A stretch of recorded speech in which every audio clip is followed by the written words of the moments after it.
ಇವತ್ತು ಬಹಳ ಜನ ಹಿರಿಯರು ಇವತ್ತು ನಮ್ಮ ಜೊತೆಗೆ ವೇದಿಕೆ ಮೇಲಿದ್ದಾರೆ. ನಮ್ಮ ಪೊಲೀಸ್ ಕಮಿಷನರ್ ಸಾಹೇಬರು, ನಮ್ಮ ಶಾಸಕರು, ಮೇಡಮ್. ಪ್ರತಿ ವರ್ಷ ನಮ್ದು ಆನ್ಯುವಲ್ ರಿಚುವಲ್ ಇಲ್ಲಿ ಎಲ್ಲರೂ ಪ್ರತಿ ವರ್ಷ ಸೇರ್ತೀವಿ. Every year I run with all of you. It's like a yearly calendar event. ನಮ್ಮ ಆಫೀಸಲ್ಲಿ ನಾನು ಕೇಳ್ದಲ್ಲೇನೆ ಯಾವತ್ತೂ ಮಾರ್ಕ್ ಮಾಡಿಬಿಟ್ಟಿರ್ತಾರೆ. I wanted to run with all of you. ಇವತ್ತು ಆ 10K ನಾನು ರಿಜಿಸ್ಟರ್ ಕೂಡ ಮಾಡಿದ್ದೆ. But I have some injury because of which I was advised not to run today. I had a physiotherapy session that got a little delayed. ಆದ್ರಿಂದ ಇವತ್ತು ಬರೋದು ಸ್ವಲ್ಪ ತಡ ಆಯಿತು. ನಾನು ಲಾಸ್ಟ್ ಒಂದು 5-6 ವರ್ಷದಿಂದ ಅಪೋಲೋ ಹಾಸ್ಪಿಟಲ್ಸ್ ಆರ್ಗನೈಸ್ ಮಾಡುವಂಥ ವರ್ಲ್ಡ್ ಸ್ಟ್ರೋಕ್ ಡೇ ಈವೆಂಟ್ನ ಪ್ರತಿ ಕಾರ್ಯಕ್ರಮದಲ್ಲೂ ಭಾಗವಹಿಸ್ತಾ ಇದ್ದೀನಿ. The only reason is events like this help create awareness in the general public on how these issues can be addressed, prevented, and in an unfortunate inevitability ಈ ಥರದ್ದು ಯಾವುದೋ ಆಯಿತು ಅಂತಂದರೆ ನಾವು ತಕ್ಷಣಕ್ಕೆ ಏನು ಮಾಡಬೇಕು ಅನ್ನುವಂಥದ್ದು ಎಷ್ಟೋ ಸತಿ ಗೊತ್ತೇ ಇರಲ್ಲ. These are life saving education that the society needs. So first of all, ಪ್ರತಿ ವರ್ಷ ಇಷ್ಟೇ ಉತ್ಸಾಹದಿಂದ ಇಷ್ಟೇ ಪ್ರೊಫೆಷನಲ್ ಆಗಿ ಇದನ್ನ ಆರ್ಗನೈಸ್ ಮಾಡುವಂಥ ಅಪೋಲೋ ಹಾಸ್ಪಿಟಲ್ಸಿಗೆ ನಾನು ನಿಮ್ಮೆಲ್ಲರ ಪರವಾಗಿ ಅವರಿಗೆ ಅಭಿನಂದನೆ ಸಲ್ಲಿಸ್ತೀನಿ. Doctor Yatish, his entire team of neurologist, ಎಲ್ಲೂ ಬಹಳ ಸೀನಿಯರ್ ನ್ಯೂರಾಲಜಿಸ್ಟ್ ಇಲ್ಲಿದ್ದಾರೆ. One of the best that we have in the city.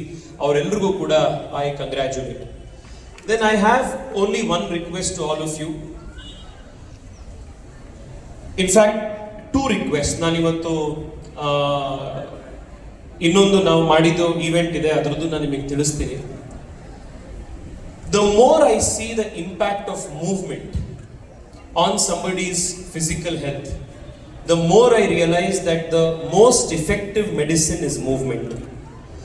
ನಾವು ಎಷ್ಟು ಆಕ್ಟಿವ್ ಆಗಿರ್ತೀವಿ, ನಾವು ಎಷ್ಟು ಮೂವ್ ಮಾಡ್ತೀವಿ, ಅಷ್ಟು ನಮ್ಮ ಹೆಲ್ತ್ ಇಂಪ್ರೂವ್ ಆಗ್ತಾ ಹೋಗುತ್ತೆ. ಆಫ್ ಆಲ್ ತುಂಬ ಜನ ಡಾಕ್ಟರ್ಸ್ ಇದ್ದಾರೆ. I will not venture to give any medical advice. But most of the literature that is available on longevity, on health, they all point at 2 things. ಕಡಿಮೆ ತಿನ್ನಬೇಕು, ಜಾಸ್ತಿ ಓಡಾಡಬೇಕು. ನಾವು ಅದ್ರದ್ದು ಉಲ್ಟಾ ಮಾಡ್ತೀವಿ ಯಾವಾಗಲೂ. ಸೊ ನಾನು ನಿಮ್ಮೆಲ್ಲರಲ್ಲೂ ರಿಕ್ವೆಸ್ಟ್ ಮಾಡುವಂಥದ್ದು, ಎಷ್ಟು ಆಕ್ಟಿವ್ ಆಗಿರಕ್ಕೆ ಸಾಧ್ಯ ಇದೆ through the day, through the year, ದಯವಿಟ್ಟು ಅಷ್ಟು ಆಕ್ಟಿವ್ ಆಗಿರಿ.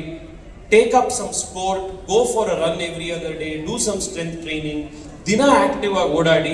It is the easiest, the cheapest, most effective medicine. ಇದು ಮೊದಲನೇ ರಿಕ್ವೆಸ್ಟ್. ಎರಡನೇದು, about few weeks ago, about 2-3 months ago, my father went through a open heart surgery. ಆ surgery ಆದ ನಂತರ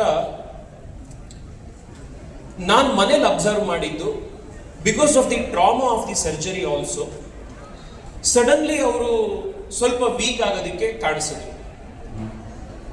ಕೈ ಎತ್ತೋವಂಥದ್ದಾಗಲಿ ಸ್ವಲ್ಪ ಕಷ್ಟ ಆಗೋದು, ಅಥವಾ ಕೂತ್ಕೊಂಡು ಎದ್ದೇಳೋದು, ಓಡಾಡೋದು ಸ್ವಲ್ಪ. It is very natural with age. But surgery ಆಗಿದ್ರಿಂದ ಇಟ್ ಜಸ್ಟ್ ಆಕ್ಸಲರೇಟ್ ಆದಂಗೆ ಅನ್ನಿಸ್ತು.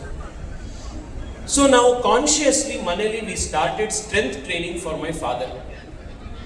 ಸಿಂಪಲ್ ರೆಸಿಸ್ಟೆನ್ಸ್ ಬ್ಯಾಂಡ್ ಅಲ್ಲಿ ಟ್ರೈನಿಂಗ್ ಮಾಡುವಂಥದ್ದು. ಇನ್ಫ್ಯಾಕ್ಟ್ ಡಾಕ್ಟರ್ ಗುರುಚರಣ್ ಅವ್ರ ಹತ್ರನೇ ನಮ್ಮ ತಂದೆಯವ್ರನ್ನು ಕಳಿಸಿದ್ದೆ. ಅವರು ಕೂಡ ಅಡ್ವೈಸ್ ಮಾಡಿ ನಮ್ಮ ತಂದೆಯವ್ರಿಗೆಲ್ಲ ತಿಳಿಸಿದ್ರು ಏನು ಮಾಡಬೇಕು ಅಂತ. In 5-6 weeks of simple strength training and exercise, ಸರ್ಜರಿಗಿಂತ ಮುಂಚೆ ಎಷ್ಟು ಆಕ್ಟಿವ್ ಇದ್ರೋ ಅದಕ್ಕಿಂತ ಆಕ್ಟಿವ್ ಆಗಿ ಇವತ್ತು ನಮ್ಮ ತಂದೆಯವರಿದ್ದಾರೆ. This is the power of strength training and exercise for senior citizens.